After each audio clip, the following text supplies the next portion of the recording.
Bonjour à tous et bienvenue sur la chaîne Crypto Tao Analyse. J'espère que vous allez bien avant ce week-end de Pâques. Donc nous sommes le vendredi 15 avril, vidéo hebdomadaire comme d'habitude avec au sommaire l'analyse du Bitcoin. On fera un petit tour sur les indices boursiers. Et depuis la semaine dernière, j'intègre un projet crypto, une pépite de la semaine. Donc il s'agit d'un projet intéressant selon moi pour lequel j'investis dessus.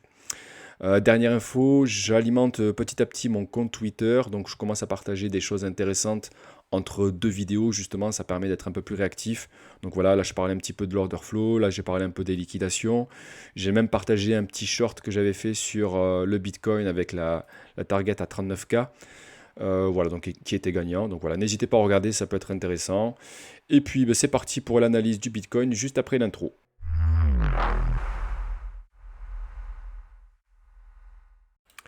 On démarre le point technique du Bitcoin, donc avec quelques éléments dont je voulais vous partager. Donc j'ai noté un premier élément, c'est le RSI qui était faible.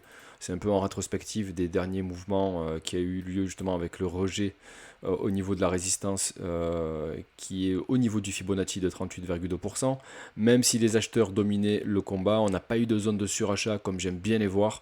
Je vous invite à regarder ma vidéo tuto sur le RSI, donc je mettrai en haut de la vidéo. Vous comprendrez pourquoi j'explique cela. Et donc on est revenu sur la trendline, donc on a pris support, et cette trendline en fait elle peut s'apparenter également à un canal haussier. On voit que les creux et sommets successifs font en fait un canal haussier. Donc on est sur le canal pour l'instant, mais bon, c'est pas forcément une finalité en soi. Ce qu'il faut regarder par ailleurs, c'est la moyenne mobile MA200, donc on est passé au-dessus, on a consolidé quelques bougies, mais avec le M qu'on a dessiné, on est revenu, on a réintégré la trendline, on est passé en dessous de cette moyenne mobile. Donc on voit qu'il y a la volonté vraiment de retrouver du coup cette dynamique plutôt moyen-long terme. Bon, c'est normal qu'on n'y arrive pas d'un coup comme ça, surtout avec ces mouvements de liquidité qui apparaissent en ce moment sur les contrats dérivés, où on fait un petit peu le yo-yo. Donc voilà, il faut prendre du temps avant de passer au-dessus et de s'en servir vraiment comme support. Donc toujours à checker cette MA200 qui nous donne un petit peu les signaux moyen-long terme. Ensuite, je voulais vous montrer au niveau du Fibonacci. Donc bon, on a vu qu'au niveau de ce mouvement de prix, c'est-à-dire depuis la tendance baissière jusqu'au range actuel, le plus important c'est de regarder ce Fibo de 38,2%. Ok, tant qu'il n'est pas cassé vers le haut, ça sert à rien de s'exciter non plus. Et par contre, sur le court terme, c'est-à-dire sur le mouvement du range en cours, et il est important de regarder un petit peu les différents scénarios, et on peut voir en fait que on pourrait revisiter ce bas de range en revenant dans des zones d'accumulation en bas de range qui serait concrétisé par ce carré jaune, ce rectangle pardon, jaune que j'ai dessiné ici, où on pourrait revenir voilà, par ici avant de revenir sur des zones de résistance. Ok, donc il n'est pas impossible qu'on ait encore une chute du cours jusqu'au 36K facilement, enfin 35-36K d'ici les prochains jours. Ok, il faudra quand même de toute façon regarder ce qui se passe au niveau des vendeurs. Pour l'instant, ils sont toujours en train de dominer un petit peu le game. Voilà, s'il y a vraiment, on va dire, une excitation au niveau du RSI et qu'on rentre en zone de survente, on pourrait très facilement revenir dans cette zone de prix là. Après, je voulais vous parler justement de deux scénarios à privilégier en ce moment. Donc, un scénario bear et un scénario pardon, bull. Donc, mon scénario bull, ça serait plutôt, voilà, on serait plutôt sur ce triangle de compression ascendant pour lequel on consoliderait petit à petit pour revenir dans cette zone 38,2 de Fibonacci, s'en servir comme support pour revenir à minima entre les 55 et les 61 000 dollars. Ok, donc ça c'est plutôt le scénario bull, on va dire court moyen terme. Le scénario plutôt bear, ce serait, voilà, je l'ai mis ici, ce serait plutôt d'aller chercher, si les vendeurs prennent de la main, revenir dans cette zone de prix là entre le support actuel ici et le support, on va dire historique de 2021. Et en fait, on voit bien par rapport à mon Fibonacci, c'est une extension de retracement où je pourrais facilement revenir entre les 1,618 et les 2 d'extension. Donc reprendre un petit peu, recharger, refaire de l'accumulation, potentiellement refaire encore du DCA pour ceux qui sont intéressés pour le Bitcoin long terme, avant de soit reprendre de la force, soit pourquoi pas aller chercher des prix de production un peu plus bas. Okay, mais en tout cas, il n'est pas impossible qu'on se retrouve dans des zones de prix à 29 000 dollars dans les prochains jours. Okay, donc l'avantage c'est que Avec un prix à 29 000 $, on peut faire capituler un maximum de gens. Et ça, en fait, les market makers adorent ça avant de repartir sur une hausse. Ils adorent faire capituler et faire des ventes à perte. Comme ça, après, les grosses mains récupèrent, on va dire, cet argent pas cher, entre guillemets, ce bitcoin pas cher. Et en fait, ça leur permet de pouvoir après distribuer plus haut. Donc voilà, le scénario bear peut quand même occasionner quelque chose de positif par la suite ou vraiment avoir un enfoncement au niveau du prix.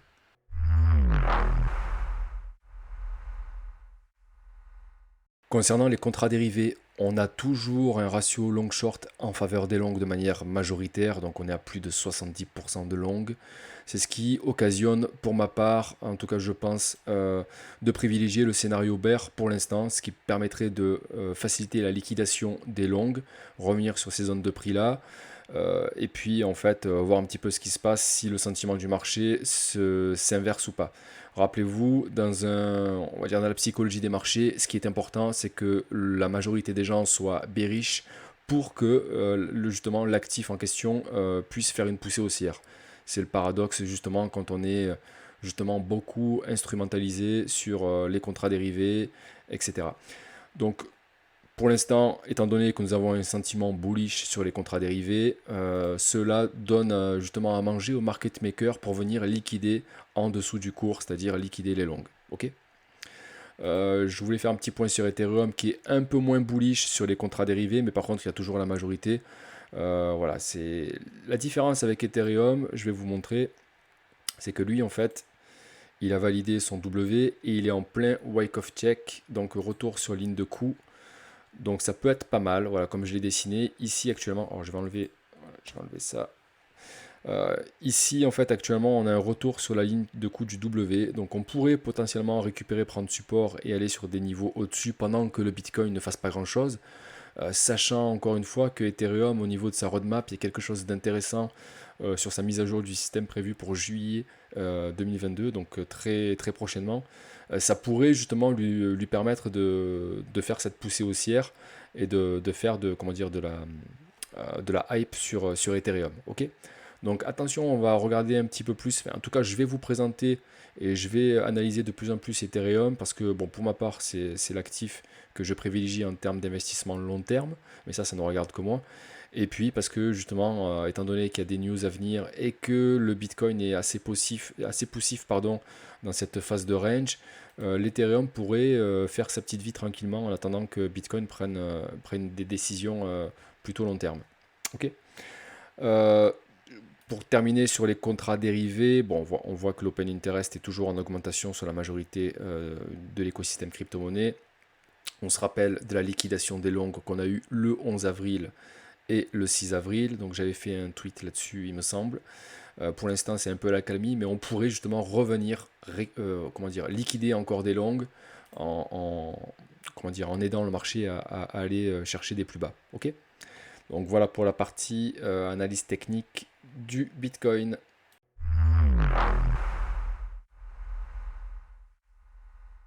Et voici le partage d'un graphique hyper intéressant. Donc là, ça concerne en fait le nombre d'adresses, la croissance du nombre d'adresses supérieur à un Bitcoin. Et en fait, on voit que par rapport à l'évolution de la courbe du prix, en jaune, orange, là, c'est l'évolution du nombre d'adresses. Donc on parle en milliers d'adresses. Et qu'est-ce qui se passe depuis février 2022? On voit une accumulation, c'est-à-dire une augmentation du nombre d'adresses de 1 Bitcoin. Donc pour moi, je le traduis de la manière suivante, c'est encore de l'accumulation. On va pas parler forcément de baleines, mais en tout cas de gros portefeuilles et des baleines accumulent et achètent encore du Bitcoin. Donc bon voilà, c'est ce qui me fait dire, enfin, en tout cas ce sont des éléments de confirmation de zone d'accumulation actuelle sur ce range en cours.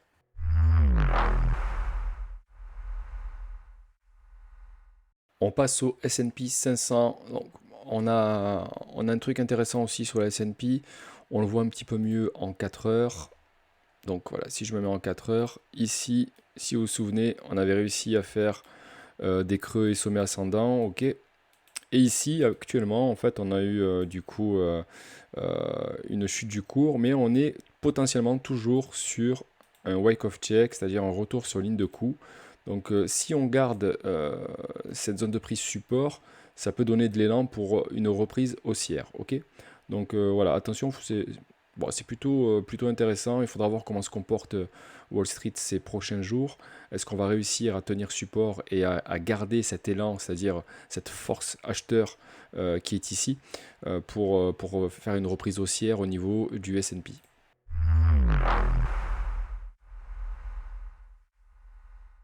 Et voici, comme promis, la deuxième crypto pépite de la semaine. Donc c'est la deuxième semaine pour laquelle je vous présente des projets crypto intéressants, en tout cas selon moi. Cette semaine, on va parler de Cleantex, donc CTI pour le nom du token. C'est un projet qui est plutôt dans le monde pharma, et qui mêle justement la pharmaceutique et l'intelligence artificielle. Donc c'est des domaines que j'affectionne particulièrement parce que je pense qu'il y a de l'avenir sur ces domaines-là, que ce soit l'intelligence artificielle, la robotique, la santé ou l'énergétique. Je pense que c'est des domaines sur lesquels on peut investir sans trop de problèmes, en étant plus ou moins confiant à la vue justement euh, des contextes environnementaux. En tout cas, Cleantex, donc si on fait un petit récapitulatif rapide, on a un market cap très faible actuellement qui est de 3 millions de dollars environ. Élément intéressant, c'est qu'on a une supply qui est déjà émise à plus de 65%, donc ça c'est très bien. Regardez l'inflation des tokens, ça c'est toujours important. Et quand on a une majorité qui est déjà émise, ça a tendance justement à calmer justement le côté inflationniste qui pourrait faire dégringoler le prix. Donc si on regarde un petit peu Cleantex, vous regarderez justement le site, je vous invite à le regarder. Moi, ce que j'ai fait de mon côté, c'est que j'ai fait une petite analyse fondamentale du projet, donc je vous partage maintenant. Donc ça n'engage que moi et je vous invite à faire de même. D'ailleurs, le fichier Excel, je l'ai mis en partage sur ma vidéo dédiée aux fondamentales. Vous pouvez télécharger et puis vous pourrez également faire cette analyse fondamentale selon ces critères que je vous ai partagé. Donc pour faire le point, en fait, voilà, donc la force de l'équipe, pour ma part, j'ai mis 6,5 sur 10. J'ai un petit peu analysé le côté médical, l'équipe médicale est solide. Après, sur le côté blockchain, ça a l'air un peu moins, on va dire, mis en avant, mais en tout cas, il y a des pros de la tech et des intéressés, des passionnés du sujet, donc ça c'est plutôt bon. Donc j'ai mis un 6,5 sur 10. L'intérêt pour le secteur, moi j'ai mis un 8 sur 10, donc comme je vous le disais, pour moi il y a un gros intérêt, parce qu'en plus ça va permettre la confidentialité des données, donc il y a de l'intelligence artificielle sur la santé, et on voit d'ailleurs, comme je l'ai mis sur les GAFAM et Apple, que justement Apple mise énormément, en tout cas en ce moment, sur tout ce qui est le domaine de la santé et de l'intelligence artificielle. Ils sont en train de racheter des petites boîtes comme ça qui sont sur l'IA et la santé, et vous allez voir que Apple, tôt ou tard, aura un service dédié à la santé. Valorisation de l'entreprise, j'ai mis un 8 sur 10, donc par rapport justement au market cap qui est très faible aujourd'hui. Et quand on voit la concurrence, je vais vous en parler juste après, on voit qu'il y a de la marge. Se démarquer face à la concurrence, et d'ailleurs là, sur les deux autres que je vais vous montrer, il se différencie justement sur l'intelligence artificielle, sur l'analyse des essais cliniques. Là où les autres utilisent la blockchain comme moyen de sécurisation et de confidentialité, donc ça c'est très bien.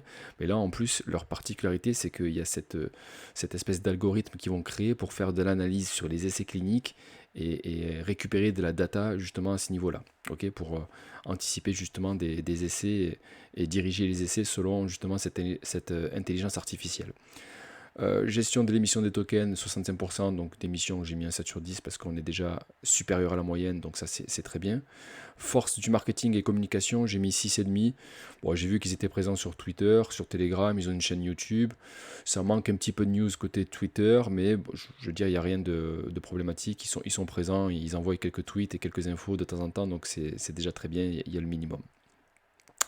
Le projet est rentable, ça par contre j'ai pas la donnée encore, je suis honnête avec vous, et quand j'ai pas de données je mets un 5 sur 10, je mets une position neutre. Ça c'est ma vision, il y en a qui mettraient peut-être un 0, j'en sais rien, mais en tout cas je mets une position neutre, et je prends en compte le fait que j'ai pas cette donnée là.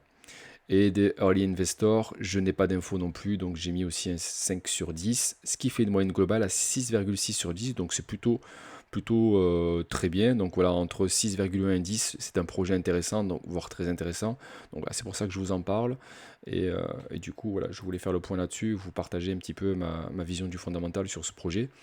Même si je vous invite à regarder, ils ont un compte Twitter qui est ici, donc vous pouvez vous connecter dessus, et la chaîne YouTube qui parle un petit peu de leur projet, donc si vous êtes à l'aise avec l'anglais. En tout cas, voilà, il y a vraiment un écosystème assez cohérent. On a des pros justement du côté clinique. C'est pas des geeks de la blockchain qui viennent se dire bon ben on va se mettre dans la santé. C'est des personnalités connues du monde médical. On voit du coup il y a tout leur profil LinkedIn que j'ai parcouru. Euh, Ils sont assez aiguisés sur le domaine, donc j'ai plutôt confiance en ce genre d'équipe. Parce qu'après la blockchain, c'est pas non plus très très fou comment dire, à diriger et à déployer, à dimensionner. Si on a quelqu'un au niveau technologique qui tient la route, c'est largement réalisable. Et en plus, ce que j'ai bien aimé, c'est qu'il y a une roadmap qui est à jour et qui a du potentiel pour 2022, juste ici. Donc voilà, on a des deadlines, en tout cas intéressantes, sous forme de trimestre en 2022. Donc vraiment très intéressant, on voit qu'ils suivent leur projet qu'il y a de l'avancement là-dessus. Côté analyse graphique de ce projet, donc on peut voir que on est sur une période d'accalmie, donc ça c'est très bien quand un projet manque de volatilité, enfin un projet intéressant manque de volatilité, c'est justement le moment où vous pourrez être un early investor, c'est-à-dire que vous allez investir avant tout le monde, avant qu'il y ait de l'euphorie, avant que le prix s'excite. Voilà, il faut être positionné quand personne entend parler du projet, quand personne en veut. Et donc là on est sur des zones support assez intéressantes depuis février-mars. On a trouvé support. J'ai investi dessus à 2 reprises. Enfin, je ne fais pas du DCA, mais en tout cas, j'ai pris 2 billets parce que je me suis positionné quelque part par ici et je me suis repositionné un petit peu par là. Voilà, donc j'ai un prix moyen plutôt aux alentours de 0,37$, enfin 0,037$. Voilà, donc ça c'est juste pour information. Et puis voilà, donc je pense qu'on est sur une zone support, on est sur des niveaux d'accumulation avec 3 millions de market cap. Quand on voit maintenant, je vais vous parler de ces deux principaux concurrents. Vous pouvez d'ailleurs, ça vous fait comme si je vous avais présenté trois pépites, hein. Mais en tout cas, il y a Mediblock qui est au market cap de 241 millions de dollars. Donc très rapidement, parce que le but c'était pas de vous montrer cette crypto, mais on voit qu'ils sont aussi dans le domaine de la santé et qu'ils utilisent la blockchain pour sécuriser les données et les infos. Donc vous pouvez regarder là-dessus, ils sont déjà à 240 millions de dollars par rapport aux 3 millions. Vous voyez un petit peu le delta, c'est assez intéressant. Et puis la deuxième crypto sur le domaine de la santé également, c'est Solve, qui a un market cap de 34 millions de dollars également, avec une supply à 44% émise, intéressant aussi. Et on voit que, bon, par contre, elle est très volatile. Là, vous voyez, on est sur des zones support. On pourrait justement en profiter pour attendre justement la prochaine volatilité. Intéressant, pourquoi pas. On peut mettre Solve aussi dans la balance. Voilà, en tout cas, le but c'était de vous montrer Cleantex parce que justement il se démarque sur ce côté intelligence artificielle avec une équipe assez costaud. Voilà, donc c'était le but d'en parler. Et vous voyez, voilà, sur la concurrence, on a deux autres cryptos qui ont un market cap qui est 10 fois, voire 100 fois plus important. Et voilà pour ce petit point hebdomadaire, j'espère que cela vous aura plu. J'espère que vous avez apprécié la vidéo pépite de la semaine sur le domaine de la santé et l'intelligence artificielle. Mettez-moi en commentaire justement si vous êtes intéressé et si vous avez vous aussi des crypto-pépites dans ce domaine-là sur lequel vous avez investi. Je serais curieux d'avoir vos réponses. En attendant, je vous dis portez-vous bien, passez un bon week-end de Pâques et à bientôt pour d'autres vidéos. Ciao ciao.